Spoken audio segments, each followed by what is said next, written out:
SERV Stock Analysis Tuesday and onwards.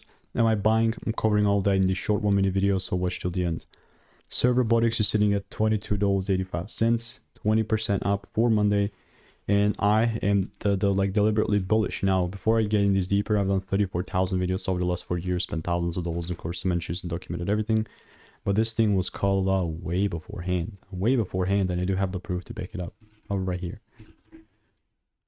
Look, this video was made when the price was sitting like right here at $14.90, you know, and after just delivered, you know, we even reached these targets here. That's just today, and as now we're sitting here, and this is, there's nothing I can add to this. You know, I try to milk the most that I can out of these movements, and I managed to do 2 times.